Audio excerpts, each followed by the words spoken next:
Pada tanggal 1 Maret 1945, Jepang telah meresmikan terbentuknya BPUPKI yang dipimpin oleh Dr. Rajiman Widyodiningrat dan memiliki anggota sebanyak 62 orang.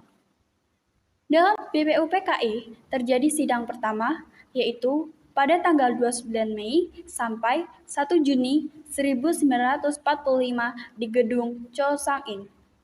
Dalam sidang tersebut membahas mengenai dasar negara Indonesia. Dalam sidang tersebut diawali dengan perdebatan seluruh anggota sidang BPUPKI. Assalamualaikum warahmatullahi wabarakatuh. Waalaikumsalam warahmatullahi wabarakatuh. Sebangsa dan setanah air, mari kita ucapkan puji syukur atas kehadiran Allah Subhanahu wa Ta'ala. Karena berkat rahmat dan hidayahnya kita dapat berkumpul di ruangan ini. Indonesia akan segera menghadapi babak baru yang nantinya akan membuat nasib Indonesia menjadi lebih baik. Merdeka! Merdeka!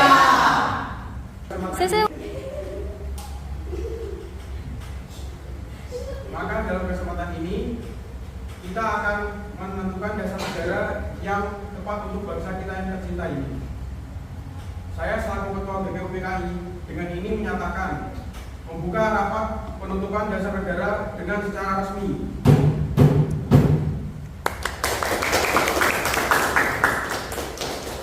Maka dalam kesempatan ini kita akan menentukan dasar negara yang tepat untuk bangsa kita yang tercinta ini. Saya selaku Ketua BPUPKI dengan ini menyatakan membuka rapat penentuan dasar negara dengan secara resmi. Seluruh anggota sidang seraya bertepuk tangan. Kemudian, semua anggota sidang berdiskusi sampai keadaan sidang menjadi ricuh. Saudara-saudara sekalian, kita memang mempunyai tujuan yang sama. Namun, jika kalian hanya mengusulkan di dalam kelompokmu saja, itu akan percuma. Jadi, tolong sampaikan usulan kalian di dalam forum ini. Mohon izin Ketua, saya memiliki usulan. Indonesia merupakan negara yang kaya akan tradisi dan budaya. Jadi saya harap kita bisa mempunyai dasar negara yang mampu mewakili keberagaman yang ada di Indonesia. Saya setuju. Memang seharusnya Indonesia memiliki ideologi yang mampu mempersatukan seluruh pihak. Saudara-saudara sekalian, saya telah mendengarkan beberapa usulan para saudara. Saya telah menyimpulkan dasar apa yang cocok untuk negara kita tercinta. Dalam sidang hari ini, saya mengajukan usulan mengenai dasar negara yang berwujud tulisan maupun secara lisan. Berikut rumusan secara lisan. Ke-1, peri kebangsaan. 2, peri kemanusiaan. 3, peri ketuhanan. 4, peri kerakyatan. 5, peri kesejahteraan rakyat. Secara tertulis, 1, ketuhanan yang Maha Esa. 2, kebangsaan persatuan Indonesia. 3, rasa kemanusiaan yang adil dan beradab. 4, kerakyatan yang dipimpin oleh hikmat kebijaksanaan dalam permusyawaratan atau perwakilan. 5, keadilan sosial bagi seluruh rakyat Indonesia. Bung Jamin, saya yakin pendapat Bung sangat luar biasa. Tapi Bung harus ingat, Indonesia memiliki mayoritas penduduknya yang beragama Islam. Jadi dasar negara kita harus berdasarkan Islam. Betul Bung, seharusnya Islam lebih diutamakan dalam negara ini. Apakah Tuan tidak mendengarkan pernyataan dari Tuan Agus Salim? Kita membutuhkan dasar negara yang menyeluruh, bukan kelompok Anda saja. Keadaan rapat menjadi kisruh dan kacau. Seluruh anggota berdebat sesuai kehendaknya masing-masing. Kemudian, A.A. Maramis menengahi persoalan yang sedang terjadi. Tidak, saya tidak setuju. Benar. Saya sependapat dengan saudara Muhammad Jamin. Ide saudara sudah baik karena mengandung unsur ketuhanan yang sesungguhnya telah mewakili keadaan Indonesia yang memiliki beragam agama. Sidang diberhentikan dan belum juga mendapatkan dasar negara yang sesuai untuk negara Indonesia. Sehingga sidang dilanjutkan pada hari selanjutnya, yaitu pada tanggal 31 Mei 1945 di ruang Cho Sang-in. Saudara sebangsa dan setanah air, kita telah mengadakan rapat, namun belum juga mendapatkan titik terang usulan yang tepat. Hari ini kita berkumpul lagi untuk membahas hal yang sama, yaitu dasar negara. Saudara silakan jelaskan kembali hasil rapat kemarin.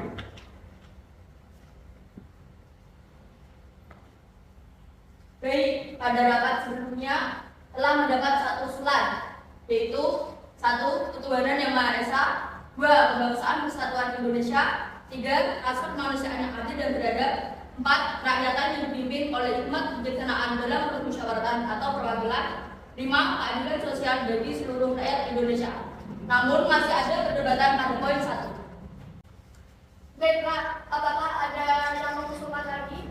Pada dasarnya agama hanya tertuju pada satu Tuhan yang sama, yaitu Tuhan yang Maha Esa. Jadi untuk apa kita memperdebatkannya? Masih banyak hal yang harus kita pikirkan. Seluruh anggota sidang seraya bertepuk tangan dan mengatakan, "Merdeka! Merdeka! Merdeka!" Namun, Abdul Qahar tetap tidak setuju. Ia tetap ingin bahwa Indonesia menjadi negara Islam. Kemudian, Muhatam menyampaikan pernyataannya sebagai penengah. Tapi Bung, saya meyakini bahwa Indonesia tidak bisa disamaratakan seperti itu. Indonesia negara Islam. Allahu Akbar. Itu kenapa pun tidak rapat dengan forum sendiri? Kami di sini rapat untuk mencari mufakat. Jika pun tetap mementingkan ego Bung sendiri, silakan untuk keluar sebelah sana. Silakan saudara. Anda telah mendengar pernyataan dari Muhatam. Tidak ada gunanya kita lanjutkan rapat ini dengan ego. Baiklah, apakah ada yang memiliki usulan lain? Saudara-saudara, saya ingin menyampaikan ide untuk dasar negara kita tercinta. Berikut adalah asas-asas dari saya. 1. Persatuan. 2. Kekeluargaan. 3. Keseimbangan lahir dan batin. 4. Musyawarah. 5. Keadilan rakyat. Sebenarnya saya tidak ingin menyinggung hal ini. Namun usulan dari Bung Supomo tidak menyatakan tentang adanya ketuhanan. Padahal itu bagian penting sehingga harus disertakan. Sidang BPUPKI berlanjut pada tanggal 1 Juni 1945 dengan keadaan ruang sidang sangat kacau. Semua anggota berdebat hebat mengenai dasar negara yang cocok untuk Indonesia. Insinyur Soekarno tidak tahan melihat kegaduhan di ruang sidang. Kemudian, beliau mengambil alih ruangan dan menyampaikan pidato kecilnya. Terima kasih, saudara-saudara sekalian telah tenang. Kita telah berkumpul di ruangan ini selama 3 hari. Hanya untuk membahas dasar negara. Kita masih belum mampu menghasilkan dasar negara yang baik dan cocok untuk negara kita yang tercinta ini. Setiap kelompok rapat masih saja egois dan lebih mementingkan kepentingan golongannya dibanding kepentingan umum. Kita tidak bisa seperti ini. Untuk itu, izinkan saya untuk menyampaikan usulan saya tentang dasar negara yang akan saya bacakan berikut ini. Kita telah berjuang melawan penjajah. Kita telah bersatu untuk memperjuangkan tanah air tercinta. Maka haruslah kita tanamkan rasa persatuan pada diri generasi-generasi kita. Hal ini merupakan alasan butir pertama, yaitu kebangsaan Indonesia. Kemudian, bangsa ini merupakan bangsa yang baru lahir. Maka haruslah untuk menjalin hubungan baik dengan negara lain yang telah lebih dulu merdeka untuk menjalin hubungan di bidang sosial, ekonomi, dan politik. Hal ini merupakan dasar dari butir kedua, yaitu internasionalisme. Budaya dalam negara kita adalah merembukan suatu masalah secara bersama-sama demi mencapai jalan keluar. Hal ini menjadi alasan butir ketiga, yaitu mufakat. Kita tahu bahwa bangsa kita telah dijajah, maka seluruh lapisan masyarakat bangsa kita harus merasakan apa yang dikatakan dengan merdeka. Hal ini menjadi alasan butir keempat, yaitu kesejahteraan sosial. Yang terakhir, untuk merangkum itu semua, kita semua beragama bukan? Maka kita harus memiliki pedoman, yaitu Tuhan. Namun bukan Tuhan dalam agama Islam saja, melainkan mencakup seluruh agama yang ada di Indonesia, yaitu ketuhanan yang Maha Esa. Demikian usulan dasar dari saya. Semoga dapat mewakili pendapat-pendapat saudara sekalian. Seluruh anggota sidang bersorak-sorai mengatakan merdeka. Sidang kedua BPUPKI dilaksanakan pada tanggal 10 Juli sampai 17 Juli 1945. Setelah dibuka oleh Ketua Dr. Rajiman Widyodiningrat.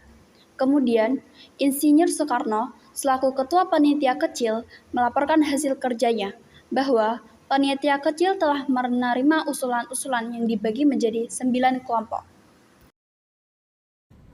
Selamat pagi, salam sejahtera bagi kita semua. Yang terhormat panitia dan anggota-anggota Doburitsu Julbi Cosakai yang berbahagia, marilah kita memanjatkan puji syukur atas kehadiran Tuhan Yang Maha Esa bahwa kita semua dapat hadir di sini tanpa halangan suatu apapun. Saya selaku ketua mengucapkan terima kasih yang sebesar-besarnya atas kehadiran tuan-tuan sekalian. Dengan sambutan pembuka saya umumkan bahwa sidang BPU PKI yang kedua ini resmi dibuka. Sekian sambutan yang dapat saya sampaikan. Bila ada salah dan kurang dari tutur kata saya, mohon dimaafkan. Terima kasih atas perhatian teman-teman sekalian. Tuan Ketua, saya di sini akan menyampaikan usulan-usulan yang telah saya terima selaku Ketua Panitia Kecil yang telah dibuat pada sidang BPU PKI. Yang pertama, usulan yang dapat saya terima adalah satu, usulan mengenai dasar negara. Kedua, mengenai unifikasi dan federasi. Ketiga, tentang keuangan. Keempat, tentang agama dan negara. Kelima, tentang pembelaan negara. Keenam, tentang warga negara. Ketujuh, tentang bentuk negara dan kepala negara. Kedelapan, tentang daerah. Dan yang kesembilan adalah meminta merdeka selekas-lekasnya. Saya mohon dari tuan-tuan anggota sekalian, karena kita sedang menghadapi saat yang suci ini, alangkah baiknya kita mengheningkan cipta, supaya hati kita tidak dipengaruhi oleh sesuatu hal yang tidak suci. Tetapi dengan segala keikhlasan menghadapi keputusan bentuk negara yang akan didirikan, dengan hati yang murni yang tidak dipengaruhi oleh sesuatu maksud yang tidak suci. Oleh karena itu, saya mohon kepada tuan-tuan sekalian, supaya tuan-tuan berdiri di hadapan hadirat Allah Subhanahu wa Ta'ala untuk meminta doa. Usul itu kita turuti, dan saya minta marilah kita mengheningkan cipta supaya mendapatkan pikiran yang suci dan murni dalam pemilihan. Bagi anggota yang muslim, mari kita membaca Al-Fatihah untuk memulai persidangan BPU PKI yang kedua ini. Sedangkan yang non-muslim berdoa sesuai keyakinan masing-masing. Para anggota BPU PKI mulai berdoa menurut agama dan keyakinan masing-masing. Mari kita mulai pemungutan suara dengan cara voting. Kenapa harus dengan voting? Tidak musyawarah mufakat saja. Karena dengan voting kita bisa mengambil keputusan yang adil dan kita juga dapat menghemat waktu kita karena kita tidak mengatakan kata-kata yang tidak penting. Marilah tuan-tuan kita lakukan voting untuk menentukan bentuk negara. Sesudah itu dilakukan pemungutan suara. Tuan Ketua, kami sudah mengetahui ada 64 setim. Yang pertama ada kerajaan, itu yang memilih ada 6 setim, kemudian lain-lain 2 setim, kemudian ada republik 55 setim, dan Belanda 1 setim. Saya mengucapkan terima kasih atas pekerjaan komisi. Anggota sekalian sudah mendengar sendiri bahwa telah dipilih oleh sidang Doburitsu Julbi Cosakai yang kedua kali ini. Yang melahirkan 64 stem ialah yang 55 republik, 6 kerajaan, 1 Belanda, dan 2 lain-lainnya. Jadi semuanya ada 64. Sudah ada ketetapan dalam waktu ini, nanti kita akan membuat laporan yang sejelas-jelasnya. Jadi putusan panitia itu secara republik. Sudah jelas republik yang dipilih dengan suara terbanyak. Sekarang saya minta beristirahat.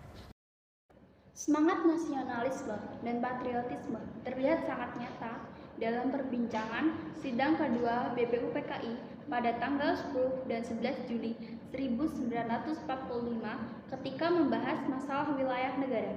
Semangat tersebut antara lain dikemukakan oleh beberapa tokoh berikut ini. Maka apabila bangsa Indonesia pada masa ini mempunyai ketinggian kehendak dan kemauan dan menjunjung tinggi apa yang dia angan-angankan, hendaklah sanggup pula mengakui bahwa tanah Melayu itu sebagian dari tanah air kita. Tanah Papua itu sumber kekayaan kita. Janganlah sumber kekayaan yang diwariskan oleh nenek moyang kita hilang dengan sia-sia belaka. Oleh karena itu, saya setuju bahwa dalam menentukan batas halaman tanah air kita, hendaklah kita berpikir dengan sebaik-baiknya. Janganlah didasarkan pada soal apakah kita sanggup atau tidak sanggup, tetapi apakah akan timbul kesanggupan akan merdeka atau tidak. Soal lain pula berhubungan dengan tanah Papua. Memang hal ini dalam ilmu pengetahuan, etnologi, bahasa, geografi. Ada yang menyebutkan bahwa Pulau Papua tidak masuk tanah Indonesia, tetapi paham ini hanyalah dilahirkan oleh orang-orang yang mengarang buku yang bersangkutan. Namun ada juga paham-paham lain yang mengatakan bahwa seluruh Papua masuk Indonesia. Perkataan Indonesia dibuat oleh orang yang mempunyai paham yang mengatakan bahwa Indonesia melingkungi daerah Malaya dan Polinesia. Jadi dengan sendirinya pada waktu perkataan Indonesia lahir dimaksudnya bahwa tanah Papua masuk ke dalam daerah Indonesia. Dalam ilmu strategi, alangkah besar bagi kedua-duanya untuk menjaga sisi masing-masing. Artinya, kalau kita melihat batas kita di timur, yaitu Pulau Timur, saya setuju sekali dengan anggota yang terhormat Mohyamin, yaitu agar pulau itu dimasukkan ke dalam lingkungan kita terletak Indonesia baru. Begitu pula Borneo Utara, di mana terletak Sarawak dan juga negara Papua. Bukanlah kita yang meminta, tetapi hal itu beralasan kebangsaan. Jikalau peperangan sudah berakhir dan kemenangan akhir tercapai, kita dapat menempatkan aturan-aturan itu menjadi aturan-aturan yang sesuai dengan keadaan zaman pada waktu itu. Dengan terbitnya Indonesia merdeka era seluas Indonesia Belanda dulu. Jikalau kemenangan akhir tercapai dan ada permintaan yang nyata dari Malaya Selatan, Borneo Utara dan Malaya di situ merasa juga ingin masuk ke dalam lingkungan kita.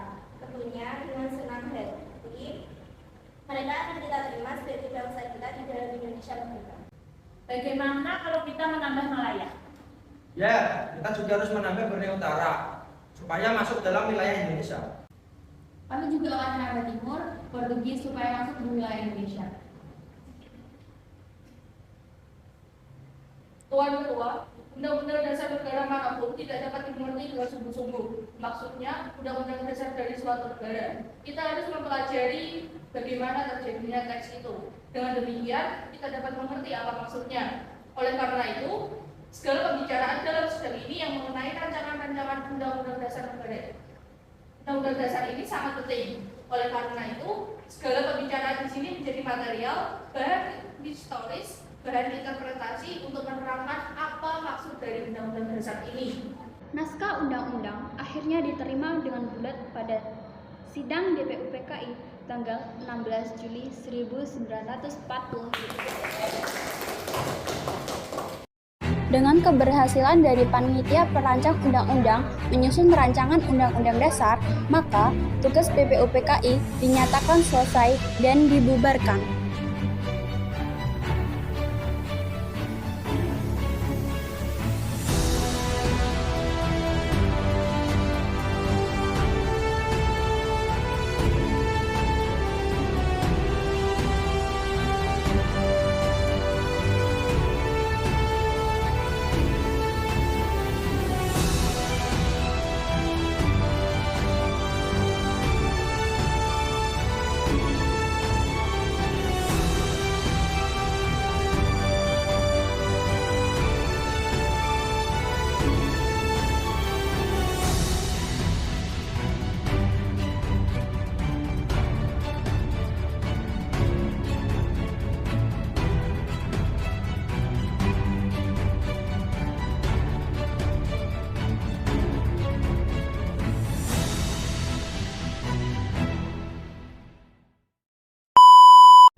Keempat yaitu kesejahteraan sosial.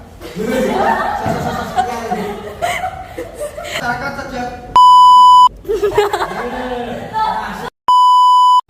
Tuan Ketua, kami sudah mengetahui ada 64 stem.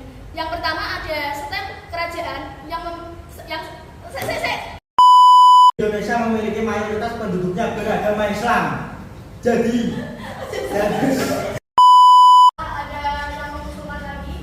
Pada dasarnya, agama hanya tertuju pada satu Tuhan yang sama, yaitu Tuhan Yang Maha Esa. Kita rapat untuk mencapai Silakan saudara, Anda telah